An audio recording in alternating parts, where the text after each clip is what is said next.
on va parler cette fois-ci de la classe grammaticale du sujet.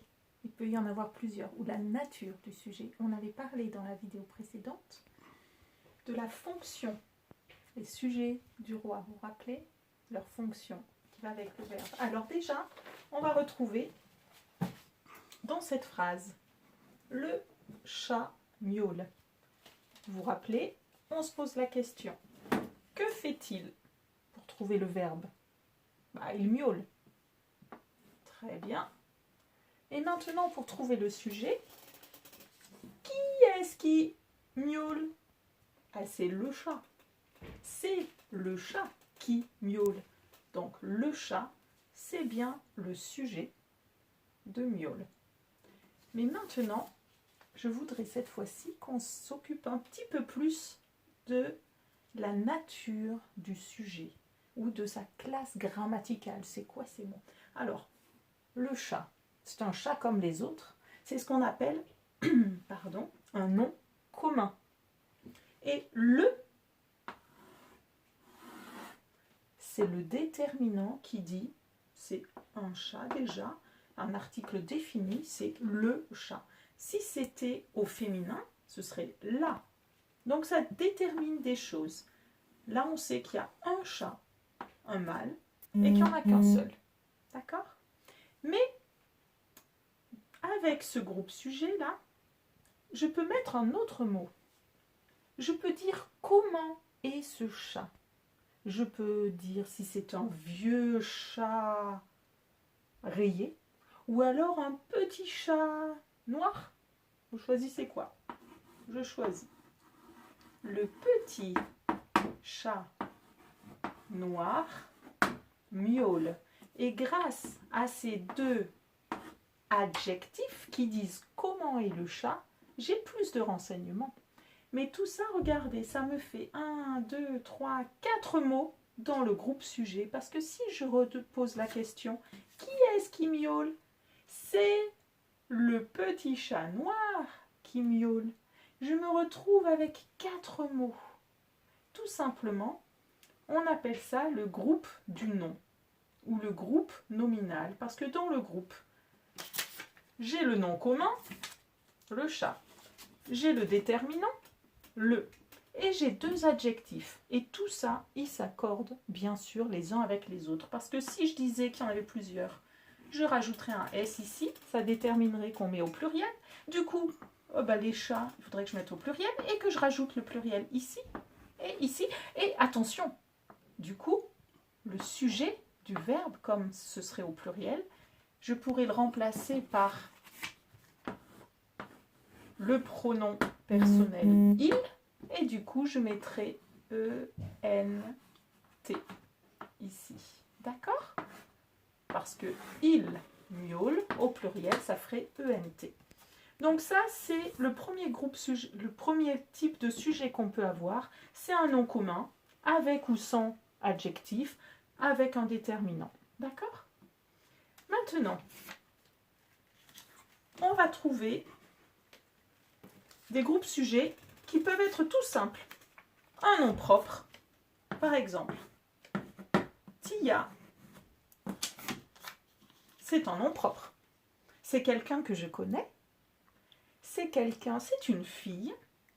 C'est bien précis. Même s'il y avait plusieurs Tia, moi je pense à une bien précise. Et je vais marquer Tia chante. On va enlever ce qui est un peu au-dessus pour se faire de la place. Tia chante. Aussi, je vais le mettre tout de suite. Et danse. Alors, qui est-ce qui? Que fait-elle? Elle chante. Elle danse. Et je pourrais rajouter encore d'autres verbes. Et qui est-ce qui chante? Qui est-ce qui danse? C'est Tia. C'est Tia qui chante et danse. Donc le sujet, là, il y a un seul mot. Pas besoin de déterminant comme avec le nom commun. C'est un nom propre. Parce qu'elle est unique. D'accord? Un nom propre qui prend une majuscule du coup.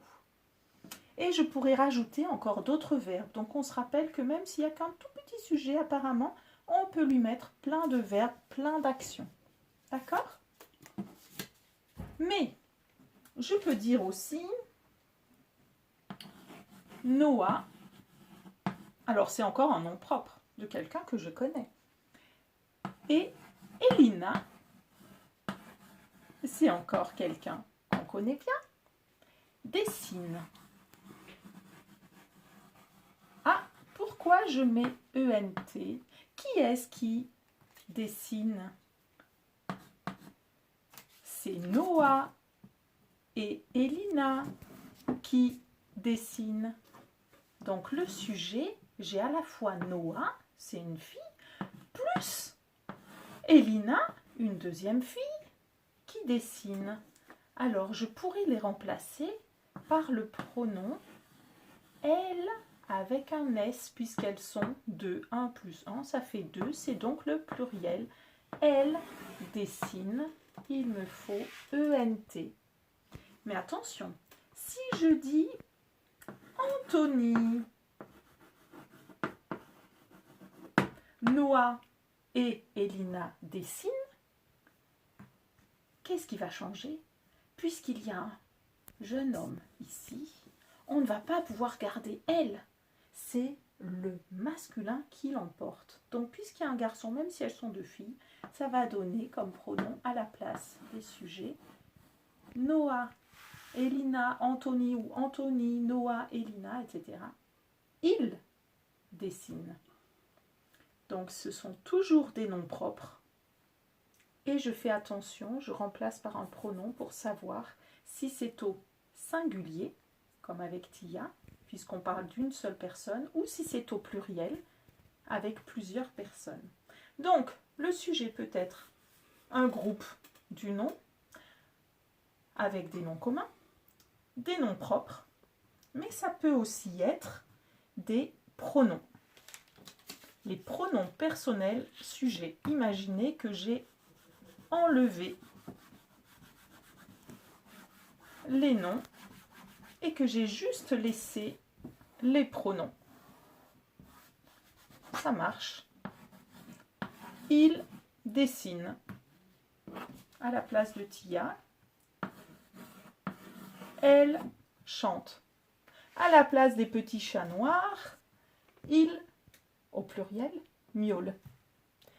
Alors, les pronoms personnels sujets, on peut même insister quand on veut dire plus précisément, quand on veut, oui, vraiment c'est le mot insister. Moi, je veux ça.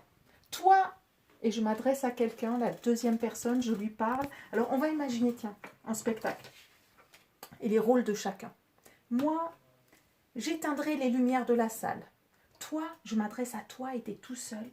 Tu ouvriras les rideaux de la scène. Lui, on parle de quelqu'un qui n'est pas là avec nous. Troisième personne du singulier. Il allumera les lumières de la scène. Elle, tout là-bas, elle est toute seule, troisième personne du singulier, elle s'occupera de la sono. Nous, toi et moi, lui et moi, du moment que je suis avec, c'est nous, première personne du pluriel. Nous nous mettrons sur le côté de la scène et nous chanterons. Vous, je vous parle, vous êtes plusieurs. Donc, je m'adresse à vous, lui et toi, elle et toi. Et c'est la deuxième personne du pluriel. Vous danserez. Et enfin, on peut parler de personnes qui ne sont pas là quand on est en train de parler, mais qui sont plusieurs, la troisième personne du pluriel. Et on peut insister. Eux, les spectateurs là, eux, ils applaudiront. Ben oui. Ou alors, elles, nos mamans, elles distribueront les boissons après le spectacle. Vous voyez?